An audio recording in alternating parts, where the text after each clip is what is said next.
السلام علیکم ناظرین، میں طارق اسماعیل ساگر آپ کی خدمت میں کچھ نئی گزارشات کے ساتھ۔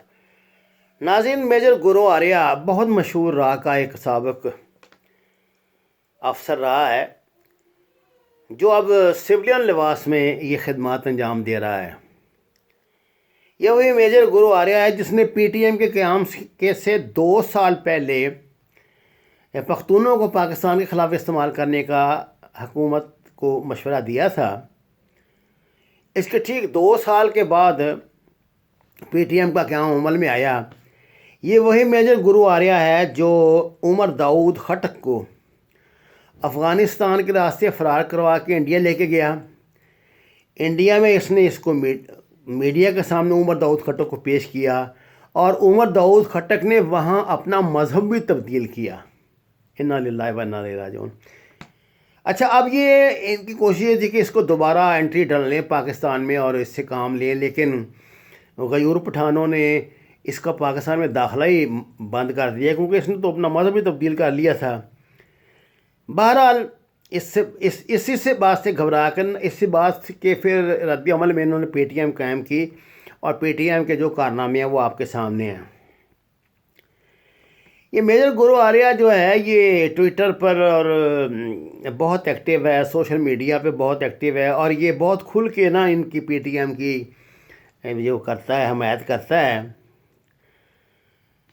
چند روز پہلے یہ میجر گورو آریہ ایک ڈسکشن پروگرام میں انڈیا کے ایک فورم پر آیا جہاں اس نے کچھ ایسی باتیں کی جن کی میں آپ کو پہلے نشاندہی کرتا رہا ہوں، اگر آپ کے ذہن میں یہ بات رہ گئی ہو تو۔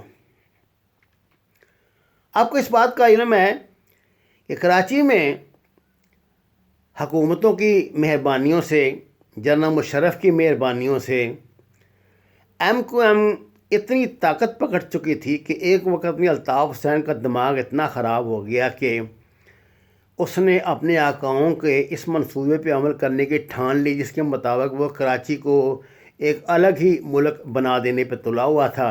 اس کو بتایا گیا تھا کہ یہ دبئی بن جائے گی اور تم ہاتھ میں بٹیرا پکڑ کے بیٹھ جاؤ گے اور یہاں بیٹھ کے تم ساری دنیا پہ حکومت کرنا، حفاظت کے لیے تمہاری انٹرنیشنل افواج موجود ہوں گی، کیونکہ تم نے تو اعلان کرنا ہے کہ ہم اپنی فوج نہیں رکھیں گے، اور جو ملک اپنی فوج نہ رکھے اس کی حفاظت کی ذمہ داری پھر یو این او پہ آ جاتی ہے، یعنی امریکہ پہ آ جاتی ہے اگر وہ امریکہ کے اشاروں پہ ناچ رہا ہو۔ اس منصوبے پہ عمل شروع ہو گیا۔ پیپل پارٹی کے دور میں جب ادھر کراچی سے اسلحہ جاتا تھا، یہ جو فورسز یہاں نیٹو کی بیٹھی ہوئی تھیں، تو آپ نے خبریں سنی ہوں گی کہ اسلحے کے جو ٹرالر غائب ہو گئے تھے، پتہ نہیں کتنے ہزار کے بندوقیں اور کتنے ہزار سفسٹیکیٹڈ بہت ایڈوانس قسم کا اسلحہ۔ یہ اسلحہ ناظرین غائب نہیں ہوا تھا، جو ایک غوری تھا ان کا، جو وہ فشریز منسٹر اور یہ جو سی پورٹس کا انچارج تھا، یہ اسلحہ اس نے پہنچایا تھا، غائب کروایا تھا۔ جب جنرل رحیل نے بہت جرأت ایمانی سے کام لے کے 90 پر رینجر بھیجے تو انہوں نے وہاں سے کچھ ایسا خطرناک امریکن اسلحہ برآمد کیا تھا جو چوری شدہ تھا اور جو بڑے ہی خطرناک یعنی نوعیت کا اسلحہ تھا جس سے باقاعدہ فوج کا مقابلہ کیا جاتا ہے۔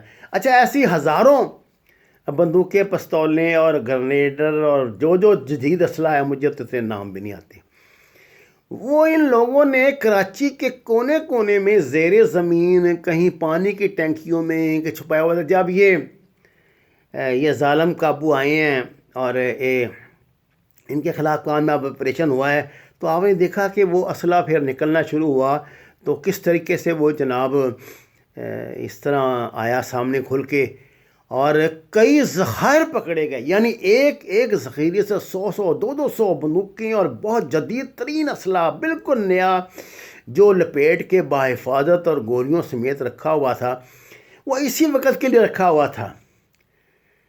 اچھا، اب وہ تو الطاف کا تو چیپٹر کلوز ہو گیا، اس کو تو اللہ نے پاگل کر دیا، وہ پاگل کی موت مرنے والا ہے۔ اور یہ خود تتر بتر ہو چکے ہیں. ان کی دہشت گردی جہنم رسید ہو گئی.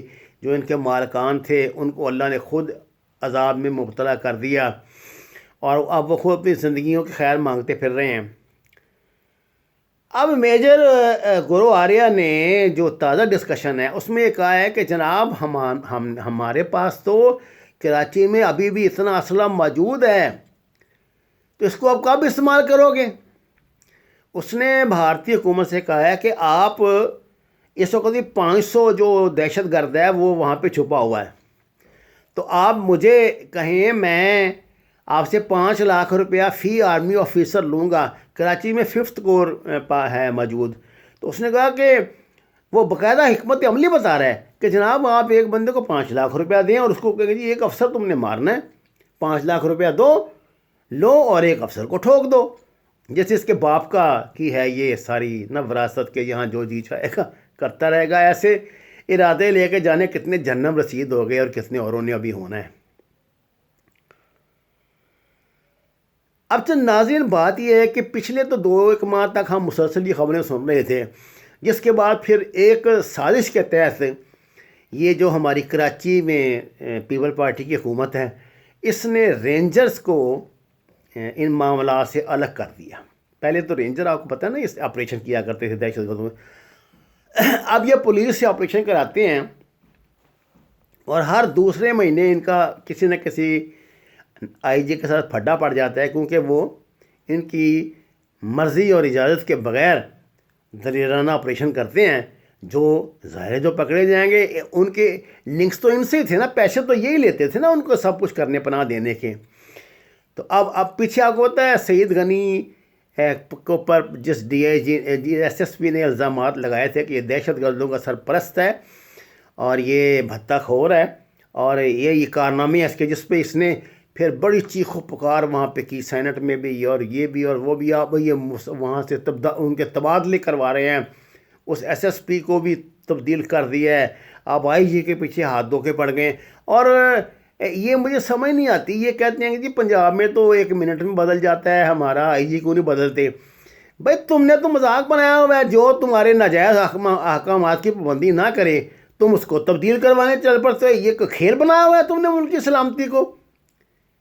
تو ناظرین یہ باتیں یہ جو تبادلے ان کے ڈانڈے بھی نا ان باتوں سے ملتے ہیں اور یہ ان کے پروگرام ہیں, یہ ان کے عزائم ہیں.